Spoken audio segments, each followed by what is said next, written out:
ராகுனாலே ஒரு அசுப கிரகம். அந்த அசுப பலன்களிலிருந்து நாம் மீள வேண்டும் என்பதற்காகத்தான் ராகு கால பூஜையை பரிந்துரைத்திருப்பார்கள். ராகு என்பது அசுர சக்தி மிக்கது. அந்த அசுர சக்தியை யாரால் அடக்க முடியும் சொல்லி பார்த்தா அது அம்பிகையால் தான் முடியும். ராகுவினுடைய அதிதேவத்தை துர்க்கை என்று நம்முடைய சாஸ்திரம் எங்குமே சொல்லவில்லை. ராகுவினுடைய அதிதேவத்தை பிரத்யதி தேவதை என்பதெல்லாம் வேறு.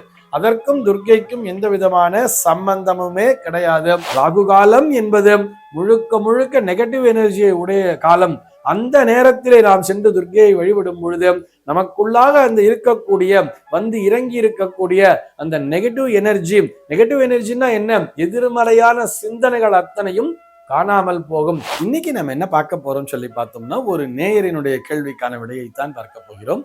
இந்த நேயர் எப்படி கேட்டிருக்காரு அப்படின்னு சொல்லி பார்த்தோம்னா, துர்க்கை அம்மனுக்கு ராகுகால வழிபாடு என்பது சிறப்பானதாக ஏன் கருதப்படுகிறது அப்படிங்கிறது தான் அவருடைய கேள்வியாக அமைந்திருக்கிறது. முதல்ல துர்க்கை அம்மனுக்கு அப்படின்னு சொல்றதை விட அது நமக்கு சிறப்பான வழிபாடுன்னு எடுத்துக்கணுமே தவிர, துர்க்கை அம்மனுக்கு எல்லா நாளுமே எல்லா நேரமுமே நாம் வழிபாடு செய்வது என்பது சிறப்பான வழிபாடுகள் தான். இதுல துர்க்கை அம்மனுக்கு இல்ல, ராகுகால வழிபாடு என்பது நமக்கு சிறப்பான நற்பலன்களை தரும் அப்படிங்கிறதுனால ராகு காலத்துல துர்க்கை அம்மனை பூஜை பண்ணணும்னு சொல்லியிருக்கா. இப்படித்தான் நம்ம அதை புரிஞ்சுக்கணும். அடுத்து இந்த விஷயத்துக்குள்ள வந்துடலாம். ராகு அப்படின்னு சொன்னாலே ஏதோ எதிர்மறை சக்திகளை உள்ளடக்கியவர் அப்படிங்கிற மாதிரி தானே. ஒரு எதிர்மறை எனர்ஜி அப்படிங்கிறது ராகுனாலே ஒரு அசுப கிரகம். அந்த அசுப பலன்களிலிருந்து நாம் மீள வேண்டும் என்பதற்காகத்தான் ராகு கால பூஜையை பரிந்துரைத்திருப்பார்கள். ஒரு ராகு காலத்துல நேரத்துல போய் நீங்க துர்க்கைக்கு வந்து வழிபாடு பண்ணுங்கன்னு சொல்லிட்டு, அசுர சக்திகளை அழித்தது யார் அப்படின்னு சொல்லி பார்த்தோம்னா, இந்த அசுர சக்தி என்று வந்து விட்டாலே இந்த அசுர சக்திகளை சம்ஹரித்தது யார் அப்படின்னு சொல்லி பார்த்தோம்னா, மகிஷாசுர மர்தினி அப்படிங்கிற அந்த துர்க்கை தானே நமக்கு நினைவிற்கு வர வேண்டும். ஆக ராகு என்பது அசுர சக்தி மிக்கது. அந்த அசுர சக்தியை யாரால் அடக்க முடியும் சொல்லி பார்த்தா அது அம்பிகையால் தான் முடியும். அதனால் துர்க்கை அம்மனை வழிபாடு செய்ய வேண்டும்ங்கிற மாதிரி வச்சிருப்பார். நிறைய பேர் இப்படி ஒரு பிரச்சாரத்தை சொல்லி இருப்பார்கள், ராகுவினுடைய அதிதேவத்தை தான் துர்க்கை அப்படின்னு சொல்லிட்டு. ராகுவினுடைய அதிதேவத்தை துர்க்கை என்று நம்முடைய சாஸ்திரம் எங்குமே சொல்லவில்லை. ராகுவினுடைய அதிதேவத்தை பிரத்யதி தேவதை என்பதெல்லாம் வேறு. அதற்கும் துர்க்கைக்கும் எந்த விதமான சம்பந்தமுமே கிடையாது. உண்மையை சொல்ல வேண்டும் என்று சொன்னால் ராகுவிற்கும் துர்க்கைக்கும் எந்த சம்பந்தமுமே கிடையாது. ராகு என்பவர் ஒரு அசுப பலன்களை தரக்கூடியவர். அது ரொம்ப வேகம் வெறி எல்லாத்தையுமே கொடுக்கக்கூடியவர். அந்த அசுர குணம் என்பது ஒரு மனிதனிடத்தில் இருக்கிறது என்று சொன்னால் அந்த மனிதனிடத்தில் இருக்கக்கூடிய அந்த அசுர குணத்தை அதிகரிப்பவர் யாருன்னு சொல்லி பார்த்தோம்னா அது ராகு என்பவர் தான். சார், அப்படி இருக்க அந்த ராகு காலம் என்பது ராகுவினுடைய வீரியம் பெற்றதாச்சே, அந்த நேரத்துல போய் நம்ம துர்க்கையை வழிபட்டோம்னா இன்னமும் நமக்கு அந்த அசுர சக்தி தானே அதிகமாகும் அப்படிங்கிற மாதிரி தான் நம்ம எல்லாருக்குமே சந்தேகம்ங்கிறது வரும். ஆனால் நன்றாக புரிந்து கொள்ள வேண்டும். இப்ப நமக்கு வந்து ஒரு டாக்டர்கிட்ட போறோம் அப்படின்னு சொன்னா, உடம்பு சரியில்லைன்னு டாக்டர்கிட்ட போறோம்.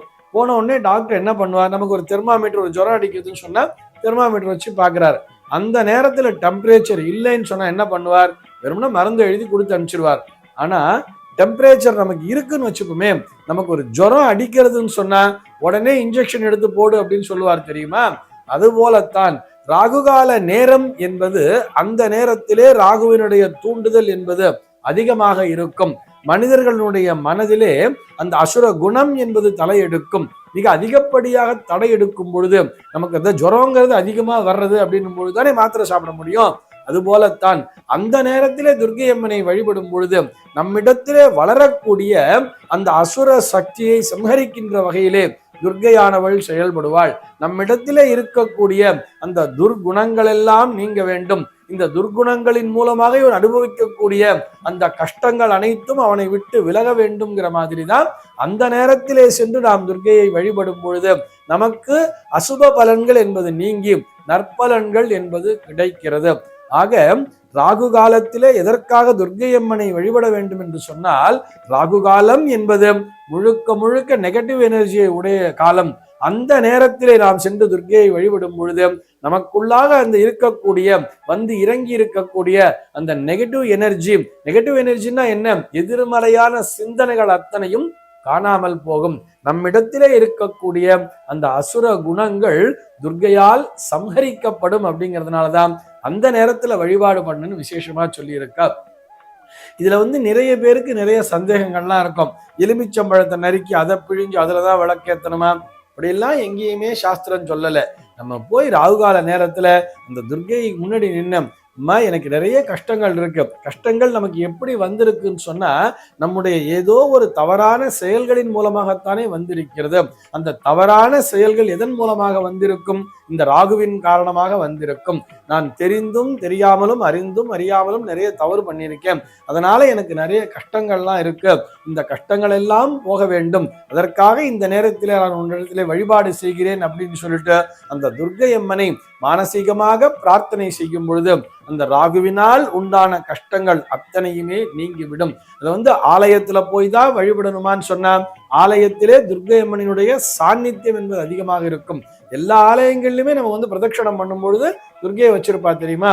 அதிலும் குறிப்பாக நம்ம பெருமா கோயில்ல போனா கூட அங்க விஷ்ணு துர்க்கை அப்படிங்கிறத வச்சிருப்பா. அந்த விஷ்ணு துர்க்கையை சென்று வழிபடும் பொழுது, அதுவும் குறிப்பாக ராகு காலத்திலே வழிபடும் பொழுது நம்முடைய கஷ்டங்கள் அத்தனையும் காணாமல் போகும். சர்வே ஜனாஹ சுகினோ பவந்து.